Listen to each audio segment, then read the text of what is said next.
Esto es Sapere Aude, capítulo 2, lo que los divulgadores del misterio no te van a contar jamás.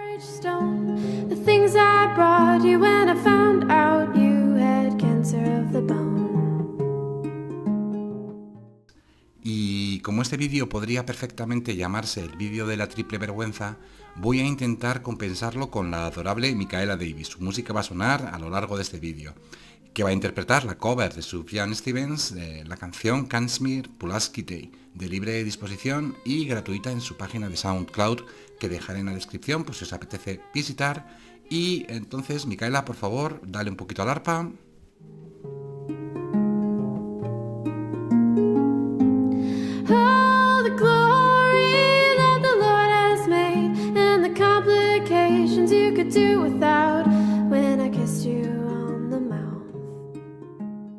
Bueno, ¿por qué lo de que los divulgadores del misterio no te van a contar ciertos detalles, entre comillas, sin importancia? Hay misterios y enigmas que incluso los investigadores del heterodoxo más honestos y serios reconocen que ya han sido resueltos, o las explicaciones de la ciencia en cualquiera de sus disciplinas aportan las suficientes evidencias y argumentos para concluir que no hay ninguna causa paranormal, extraterrestre o cualquiera de las explicaciones irracionales y fantasiosas que algunos sinvergüenzas insisten en vender a las mentes más incautas y susceptibles de ser estafadas. Por lo tanto, estos detalles, entre comillas, sin importancia, son los que los misteriólogos van a tratar de que no conozcas para poder venderte un podcast, un artículo de prensa o un vídeo en YouTube y seguir viviendo de un caso que ya ha sido completamente resuelto.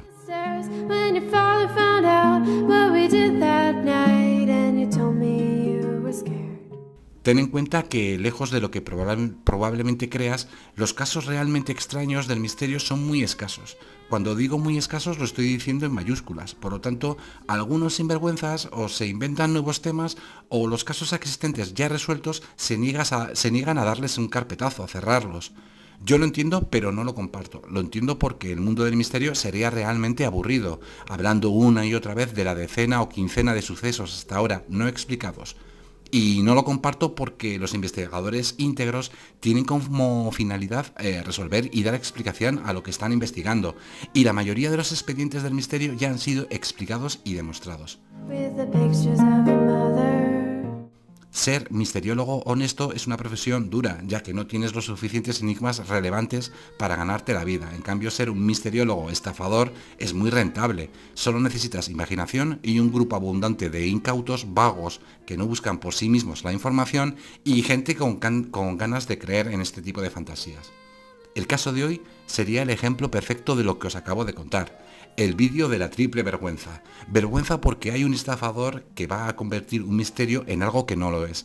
Vergüenza porque va a haber un grupo de personas creyentes que no van a gastar 10 segundos de su tiempo, como ya comprobaréis a lo largo del vídeo, en comprobar un par de datos, simplemente un par de datos. Y la tercera vergüenza es que yo esté invirtiendo una hora de mi tiempo hablando de los dos puntos anteriores igual de vergonzosos.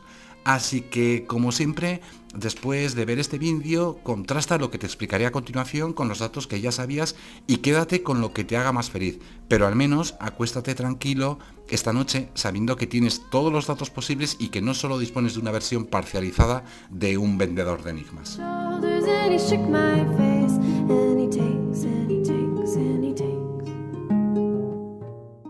Lo más importante del caso de la colonia desaparecida de Roanoke es conocer su contexto histórico, para entender por qué pudo pasar lo que pasó, y a continuación buscar en internet, en la página que más te apetezca, pero que sea seria, el significado de varias palabras que os vais a encontrar en este vídeo. Si conoces estos dos puntos, no va a existir misteriólogo sobre la faz de la Tierra capaz de venderte lo que vamos a tratar hoy como enigma. Así que vamos a empezar con el contexto histórico poniéndonos en situación. Así es como estaba repartido el mundo a ambos lados del Atlántico a finales del siglo XVI. El Imperio Español ocupando e importando grandes riquezas de América. Potencias como Inglaterra querían acceder a estas riquezas, no solo por la vía de la piratería, asaltando a los barcos españoles que traían oro y plata a Europa, sino que su deseo era establecer un asentamiento permanente en tierras americanas. Pero como veis en el mapa, únicamente podían acceder a las tierras que quedaban fuera de la influencia española, lo que hoy podría ser el actual Estados Unidos. Así que en 1585 Sir Walter Raleigh, que era hermanastro de la reina, organiza una primera expedición. Es una expedición de tanteo, con el objetivo de encontrar una buena ubicación para futuros asentamientos con colonos civiles. Esta primera expedición consta de unos 7 barcos, alrededor de unos 100 hombres, que en realidad eran soldados, comandados por Richard Grenville. Consiguen llegar hasta América sanos y salvos y parecen que le gustó una zona de Virginia a la que los ingleses ya le habían echado el ojo en una expedición anterior de 1584. Les llama la atención una bahía que hoy conocemos como la bahía de Chesapeake, y dentro de esta bahía hay un islote que desde el punto de vista defensivo pudiera parecer una muy buena idea, al estar rodeada de agua que ofrece una buena protección. Pero como veremos un poquito más adelante, desde el punto de vista de la supervivencia fue una idea completamente equivocada. A esta isla hoy la conocemos como Roanoke. El comandante desembarca a la soldadesca y con víveres y pertrechos para unos meses, y decide volver a Inglaterra con toda la flota, para recibir nuevas órdenes y regresar después a América del Norte con nuevos avituallamientos y colonos si se diera el caso. Al mando de las tropas que dejó en tierra se sitúa el gobernador Ralph Lane. Un poco de arpa, Micaela, ahora vendría genial.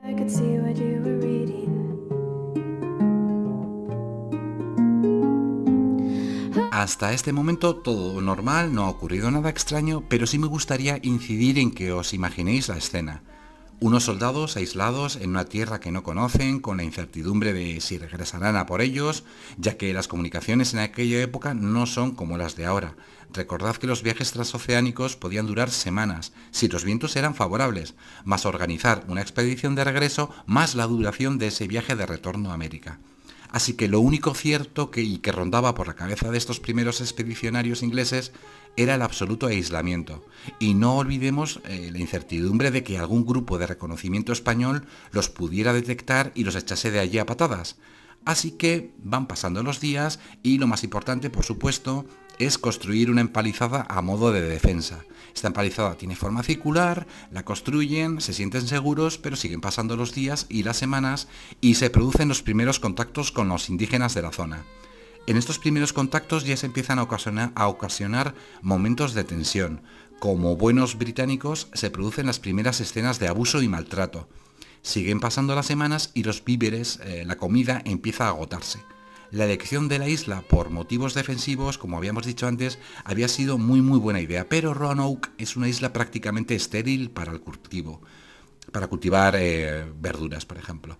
Es muy plana y es fácilmente inundable por el agua de mar, y la tierra es muy salobre, por lo que los soldados británicos tienen que recurrir al pillaje de alimentos y animales pertenecientes a los indígenas, elevando la tensión entre las dos culturas. O sea, en otras palabras, los británicos le robaban la comida a los pobres indios y se produjeron momentos de tensión. Así que el aburrimiento hace mella entre los soldados y los españoles no aparecen por ningún lado. En otras palabras, están hasta las narices de estar fuera de Inglaterra y no aguantan más. Micaela, por favor.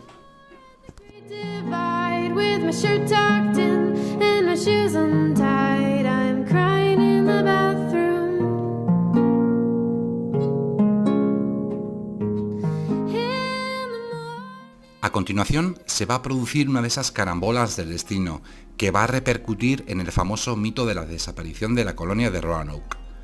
Probablemente os suene el nombre de uno de los piratas más famosos, o mejor dicho, corsario, ya que operaba al servicio de la corona británica, tocándole las narices a los españoles. Este pirata se llama Francis Drake, que se encontraba actuando en el Caribe en esas mismas fechas. Este pirata decide volver a Inglaterra con todo lo que había conseguido robar a los españoles, y para realizar el tornaviaje, que es el viaje de vuelta hacia Europa, de una manera rápida y segura tiene que subir hasta la altura de Virginia, para aprovechar desde allí los vientos favorables.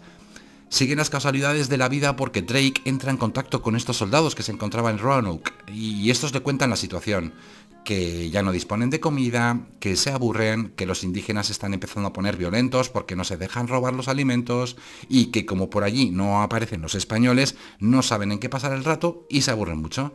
Así que los soldados deciden embarcar en la flota de Francis Drake y regresar junto con él a Inglaterra. Siguen continuando las casualidades porque unas semanas después de que los soldados abandonaran Roanoke, por allí aparece Richard Grenville. ¿Os acordáis? El primer comandante de la expedición, el comandante de las 7 naves que habían llevado estos primeros expedicionarios a Roanoke. Hace acto de presencia junto con otro mencio centenar de colonos y nos explica lo que ha pasado porque allí no queda nadie. Se queda con una cara de tonto, pues imaginaos la confusión. Como veis, esta primera desaparición perfectamente explicada, porque tenemos los documentos de los soldados que arribaron con Francis Drake a Inglaterra, es la que ha contribuido al mito de desaparición inexplicable. O mejor dicho, que algunos no te quieren explicar deliberadamente.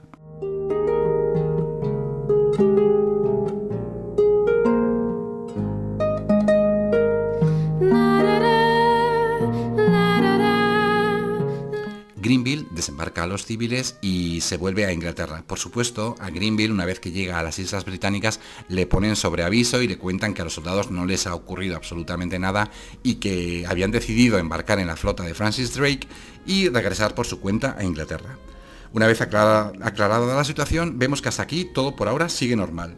Ha habido una desaparición, pero no ha sido tan misteriosa porque los soldados estaban hasta las narices de América y habían intentado regresar por todos los medios.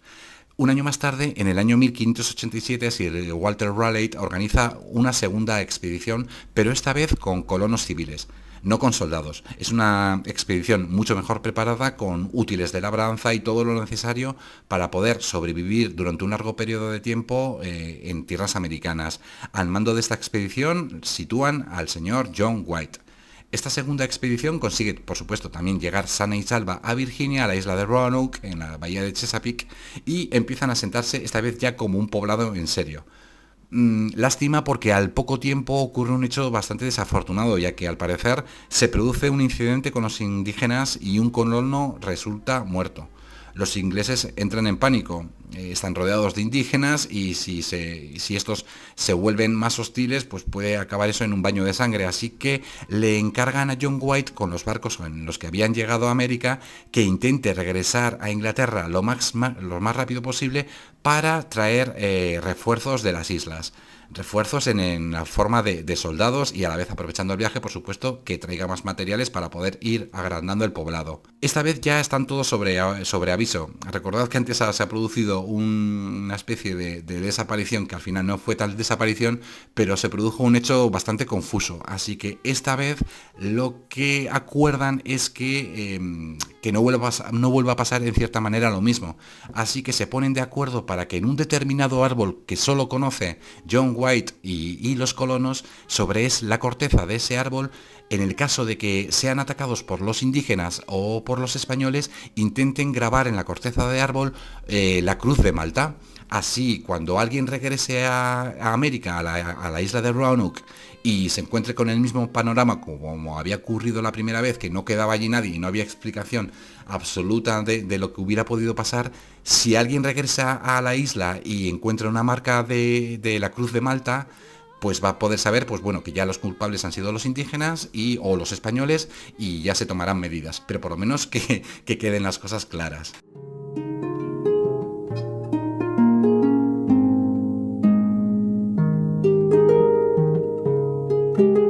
Así que White regresa a las Islas Británicas con el objetivo de volver a Roanoke lo antes posible, pero esta vez también los acontecimientos históricos van a tener influencia en el devenir de los hechos.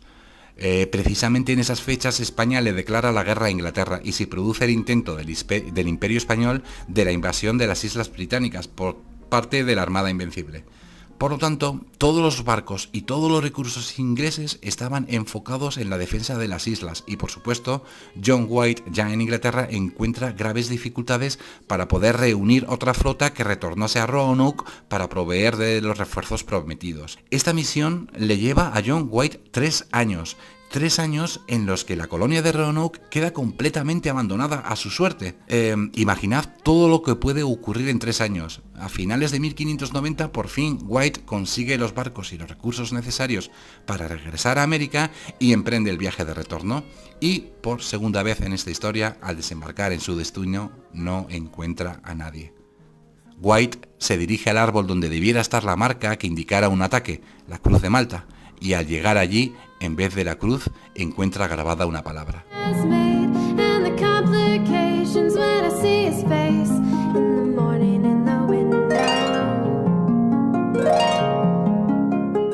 Pero antes de pronunciar la palabra que encontró, debemos hacerlo bien, igual de ridículo y patético que ese pseudoperiodista que tenía un programa de radio en una emisora que no era Onda Cero y un programa hermano en televisión en un canal que no era La Sexta. Nos vamos a ir a una caverna que nos dé una buena resonancia, vamos a subir el reverb a tope y vamos a intentar imitar a este periodista haciendo el ridículo más espantoso y dando la vergüenza ajena más increíble. ¿Preparados? Bueno, pues la palabra grabada en el tronco del árbol era Croatoan, Croatoan, Croatoan.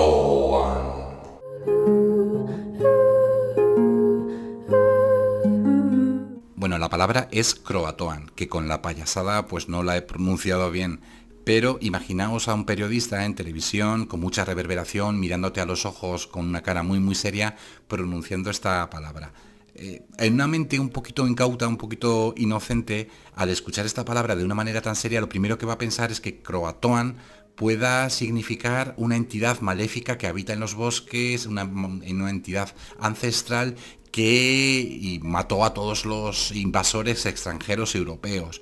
Puedes imaginarte mil cosas porque te condicionan a pensar de esa manera al decir la palabra Croatoan de una manera tan vergonzosa y tan ridícula, ¿no? Pero no nos vamos a desviar de la historia porque luego veremos lo que significa esta palabra. Recordemos que White llega a la isla y por segunda vez se encuentra con una desaparición. Allí no queda absolutamente nada, no entiende nada, no entiende lo que ha podido pasar. Lo primero que hace es dirigirse al árbol donde habían acordado dejar una marca en el caso de que se hubiera producido un ataque. Y no existe tal marca. Lo que sí se encuentra es la palabra grabada en la corteza del árbol con la palabra Croatoan. No había indicios de violencia, no había tumbas, probablemente hubiera sido muy común que en aquella época se hubiera producido una epidemia, una enfermedad y hubieran muerto, entonces unos se hubieran ido enterrando unos a otros, pero es que tampoco había tumbas. También era muy extraño que las casas, los graneros, las cuadras y las demás construcciones habían sido desmontados, pero no habían sido destruidos, habían sido desmontados sabiendo lo que hacían de una manera ordenada. Así que allí simplemente solo quedaba la empalizada de protección y los restos de los sillares donde se encontraban los habitáculos. Por lo tanto, ¿qué había pasado en estos 3 años? ¿Dónde estaban los colonos? ¿Y qué rayos significa la palabra Croatoan? Hasta aquí, que ya conocéis el contexto histórico, la soledad y el aislamiento de estos colonos durante 3 años, rodeados de indígenas más o menos hostiles, con españoles cerca que en cualquier momento hubieran podido llegar y haberlos matado o echado a patadas al mar, seguramente ya hayáis empezado a suponer cosas, a teorizar sobre lo que pudo haber pasado sin tener que recurrir a nada paranormal. Pero vosotros sois primates inteligentes, hay otros que no lo son. Hay otros que no es que no sean inteligentes, sino que se pasan de listos. Y han encontrado, en este caso, que fue un caso real, el instrumento perfecto para fabular y para crear, como veréis dentro de unos segundos, una historia de misterio de algo que no lo es tanto si conocéis la historia. Pero la historia hay que conocerla, y conocerla te proveerá de las herramientas necesarias para no caer en la estafa y en el engaño.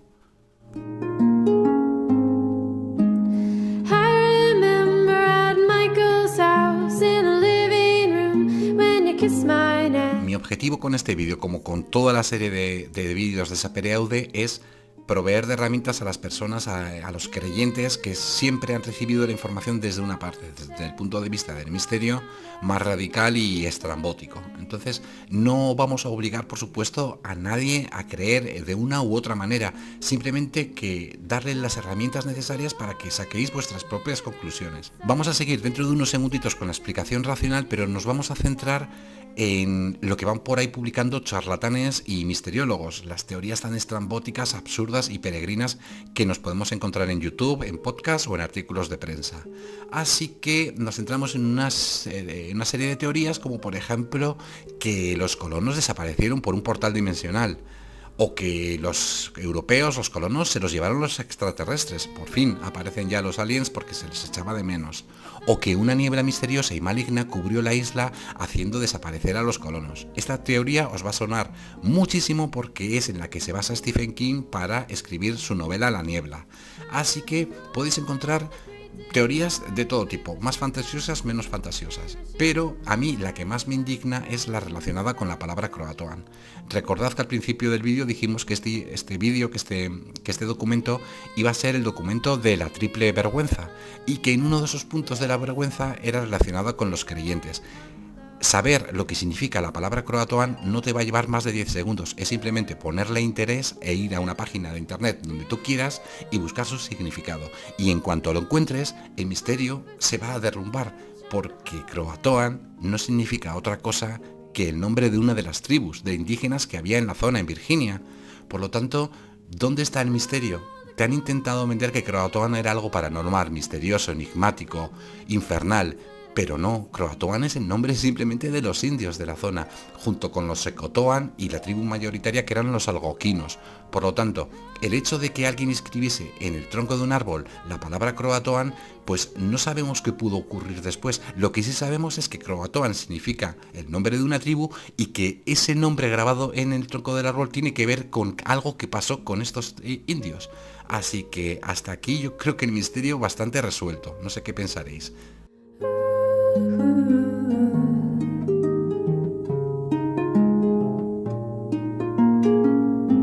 Entonces, ¿qué ocurrió en Roanoke? Pues no lo sabemos con exactitud y es honesto reconocer que no lo sabemos porque no estuvimos allí. No hay vestigios que nos proporcionen evidencias contundentes del destino de la colonia desaparecida, pero hay gente que las está buscando y se están produciendo avances importantes, como veréis a continuación.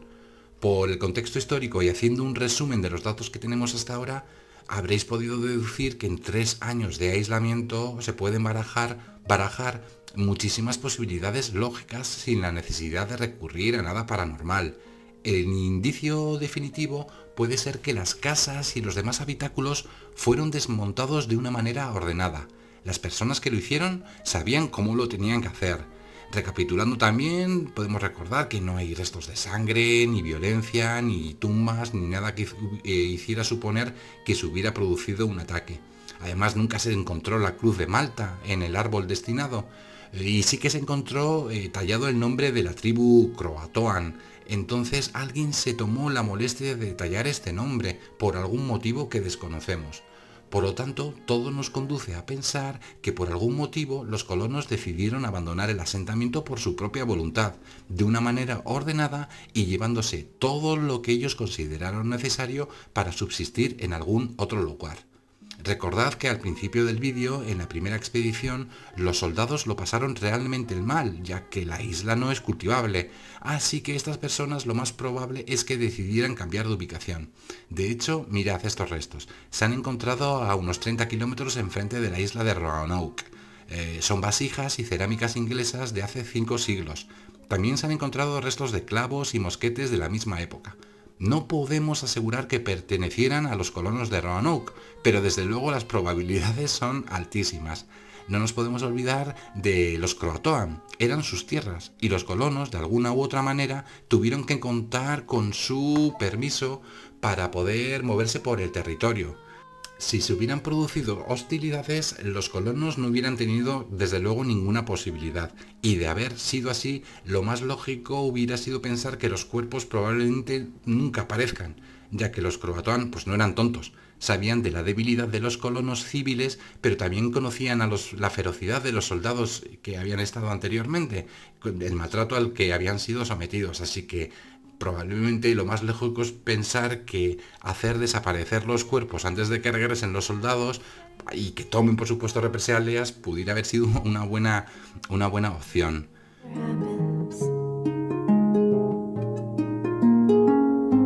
Otra de las posibles explicaciones es que de alguna manera tanto los indígenas como los europeos ingleses pudieran haber llegado a algún tipo de acuerdo en entendimiento o incluso en algún tipo de asimilación por parte de los indígenas. Es decir, si estas personas y estos colonos estuvieran pasando penurias, pasando hambre, también pudiera haber sido lógico pensar que a los croatoanos hubieran dado pena o hubieran sentido lástima. Entonces, acogerlos en el seno de su tribu y darles de comer, por supuesto bajo sus propias reglas y bajo sus propias normas.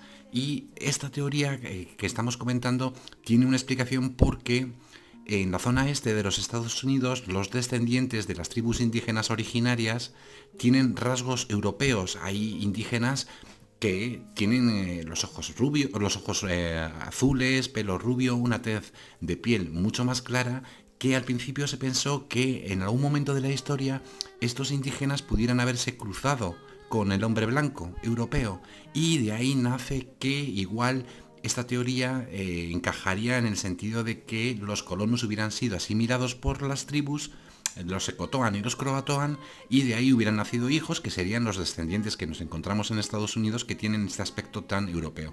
Desde luego no se ha podido confirmar nada en los test de ADN y no se ha encontrado ningún resto europeo.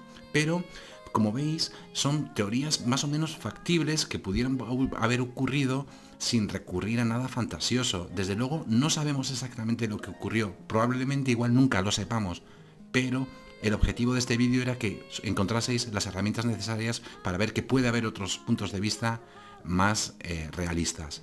Así que hasta aquí, espero que os haya gustado y hasta el próximo vídeo.